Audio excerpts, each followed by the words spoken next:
여수 MBC 뉴스투데이입니다. 세계박람회 개최 이후 올해도 1,000만 명이 넘는 관광객이 여수를 찾을 것으로 예상되고 있습니다. 하지만 늘어나는 관광객만큼 지역관광 수용 태세는 개선해야 할 점이 많다는 목소리가 높습니다. 이에 저희 여수 MBC는 달라져야 할 지역관광 현황을 사흘 동안 취재합니다. 오늘은 지나치게 높아진 식당들의 음식값 실태를 김종태 기자가 보도합니다.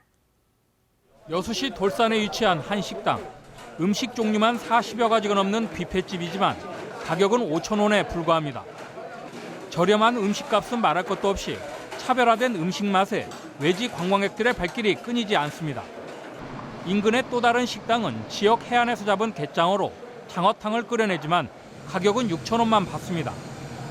보통 10,000원 이상 되는 장어탕 가격 절반에 불과합니다.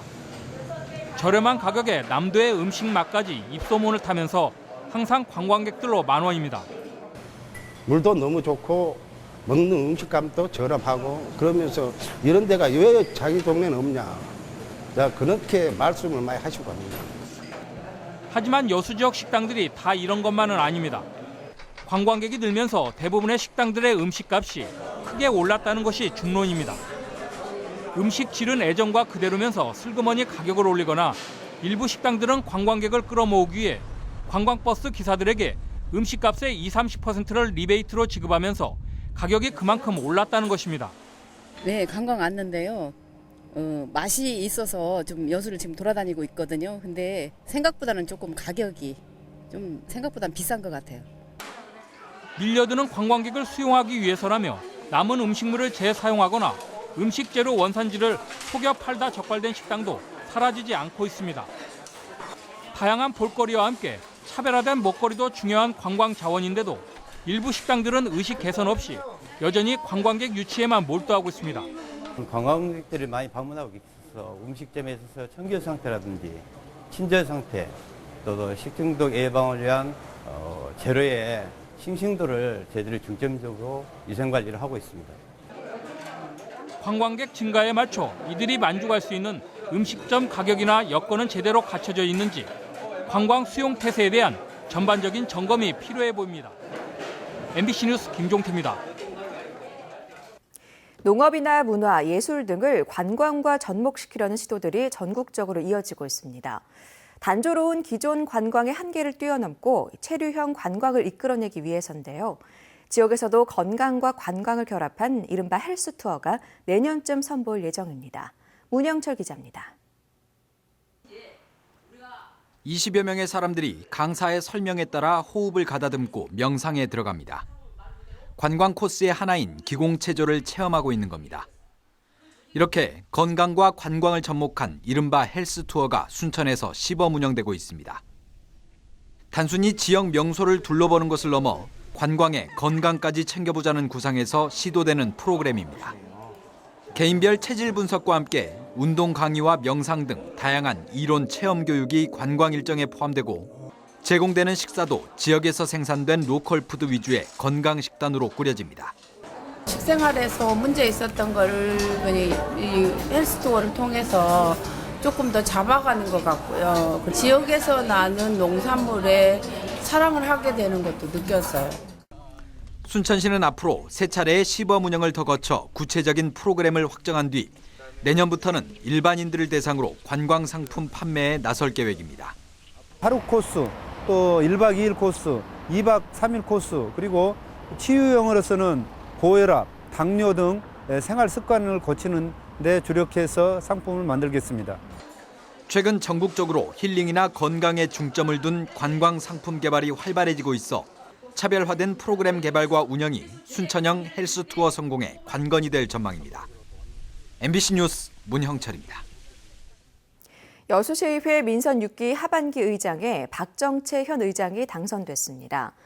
박 의장은 어제 시의회 하반기 의장 선거에서 제적의원 26명이 출석한 가운데 13표를 얻어 12표를 얻은 서완석 의원을 누르고 의장에 선출됐습니다. 상반기에 이어 연이어 의장에 당선된 박 의장은 의원과 함께 소통하고 민주적이고 합리적인 방법으로 의회 운영에 나설 계획이라고 밝혔습니다. 한편 부의장 선거에서는 이선효 의원이 선출된 가운데 4명의 상임위원장은 다음 달 1일 선출할 계획입니다. 과잉 공급에 따른 가격 하락으로 매실 재배 농가의 어려움이 가중되는 가운데 향수로서 상품화 가능성이 제기돼 주목됩니다. 전담 농업기술원 조경숙 연구 책임자는 최근 매실 효능에 대한 연구 용역 보고회에서 매실을 방향수나 화장품으로 가공하면 사업 가능성이 크고 관광 상품화 가능성도 있다고 밝혔습니다. 조 박사는 또 청매실에서 항산화 값이 높게 검출되는 등 노화 방지에 우수한 기능이 검증됐다며 화장품 원료 외에도 앞으로 식음료나 비누, 각질 제거제 등 응용 분야가 넓다고 덧붙였습니다. 순천 지역의 변화된 모습을 한눈에 확인할 수 있는 항공사진 국추 사업이 추진됩니다. 순천시는 최근 국토지리정보원과 업무 협약을 체결하고 국비 1억 5천만 원을 포함해 모두 3억 원을 들여 해방 직후인 1948년부터 최근까지의 순천 지역 항공사진을 디지털 영상으로 제작하기로 했습니다. 순천시는 이번 사업을 통해 무허가 건축물 판독과 생태 복원 등 행정 업무의 효율성을 크게 높일 수 있을 것으로 기대했습니다. 세월호의 제주 해군기지로 가는 철근이 200톤 넘게 실려 있었다는 의혹이 사실로 확인됐습니다. 당초 검경합동수사본부가 누락한 사실을 밝혀낸 세월호 특별조사위원회는 정작 정부의 활동 종료 압박에 맞서고 있습니다. 김진선 기자가 보도합니다. 세월호에 실려있던 화물은 모두 2,215톤, 최대 적재량인 987톤보다 1,228톤을 과적했습니다. 이 가운데 철근은 410톤으로 60%가 넘는 양이 제주 해군기지로 운반되고 있던 것으로 확인됐습니다. 특별조사위원회가 세월호 선내 CCTV와 화물 종류, 적재 위치 등을 분석한 것으로 당초 참사를 수사했던 검경합동수사본부가 밝힌 양보다 124톤이 많습니다. 애초의 정부 발표보다 140톤의 철근이 더 실려 있었다는 사실이 새롭게 입증되었습니다. 새로운 진상 규명이 필요하다는 뜻입니다. 침몰 원인 등 211건의 조사가 여전히 진행 중이지만 정부는 특조위 활동 종료일을 이달 말로 못 박았습니다. 다음 달부터는 조사를 마무리하고 종합 보고서를 작성하는 기간이라며 줄일 정원과 보고서 작성 예산안을 제출하라는 공문을 잇따라 보내고 있습니다. 정부가 정원안을 제시한다든가 예산안을 제출하라고 해도 거기에 응하지 않을 겁니다. 우리는 특조위는 자기 임무 수행을 위해서 7월 1일 이후에도 의연하게 활동할 것이고, 특조위는 19대 국회에서 폐기된 해경지휘부에 대한 특검 요청안을 다시 제출하고 곧바로 본회의에 상정해 줄 것을 요청했습니다. MBC 뉴스 김진선입니다. 광주시가 지원하는 보조금으로 명맥을 유지해온 광주국제영화제가 조직 내부 갈등 때문에 파행을 겪고 있습니다. 광주 지역 영화계 인사들은 국제영화제의 재정을 지원하는 것은 밑빠진 독에 물붓기라며 영화 진흥을 위한 근본적인 처방을 마련하라고 촉구했습니다. 박수인 기자입니다. 광주국제영화제를 매년 치르는데 지난 15년 동안 들어간 광주시와 정부 예산은 53억 원이 넘습니다. 그런데 예산 집행과 영화제 운영 실태 등에 대한 외부 감사는 한 차례도 없었습니다. 지난해에도 광주시로부터 3억 원을 지원받아 영화제를 치렀지만 아직도 지원금에 대한 정산이 이루어지지 않고 있습니다. 더욱이 영화제 운영을 둘러싼 조직 내부 갈등 때문에 이달에 열렸어야 할 올해 영화제가 무기한 연기됐고 조직위 사무실마저 폐쇄됐습니다. 보다 못한 광주시가 지난해 지원금을 환수하겠다고 나서자 영화제 조직위는 뒤늦게 정산 서류를 제출하고 갈등 봉합에 나섰습니다. 일단 정상화를 먼저 하자.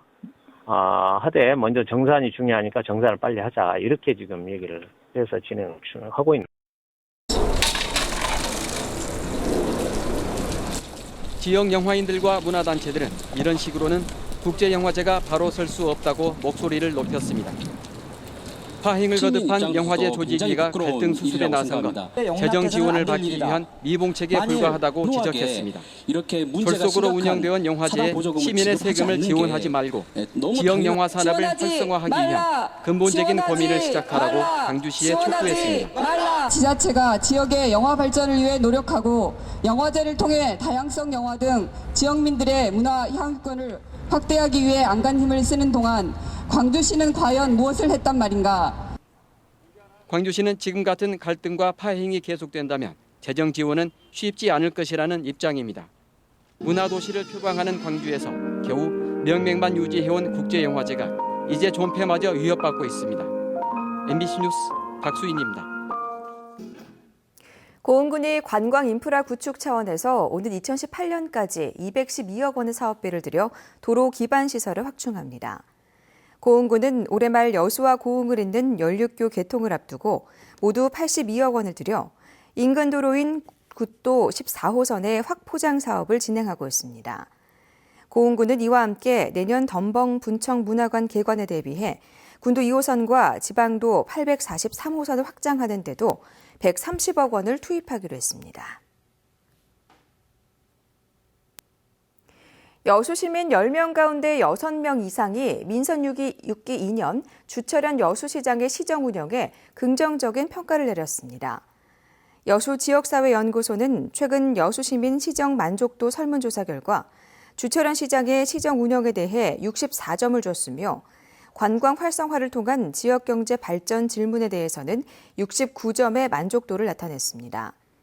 조사 대상 시민들은 이어 민선 6기 하반기 가장 중점을 둬야 할 과제로 일자리 창출과 박람회장 사후 활용을 꼽았습니다.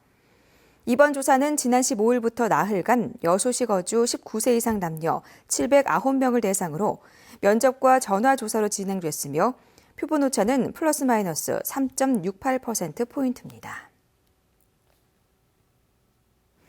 전남 지역 스쿨존의 무인 단속 카메라 설치율이 전국에서 가장 낮은 것으로 나타났습니다. 경찰청이 국회에 제출한 자료를 보면 전남의 스쿨존 1,015곳 가운데 무인 단속 장비는 단 2곳만 설치가 돼 있습니다. 지방의 장맛비는 대부분 그쳤습니다. 제주도에서만 오락가락 비가 내리고 있는데요. 내일 아침까지 20에서 60mm가량의 비가 더 내리겠습니다. 오늘도 낮더위가 계속됩니다. 지금 경기도 곳곳으로는 폭염주의보가 발효 중인데요. 하남이 33도까지 오르겠고 서울이 31도, 전주도 28도 선까지 오르겠습니다. 시원한 옷차림 하시는 게 좋겠습니다. 내시였습니다.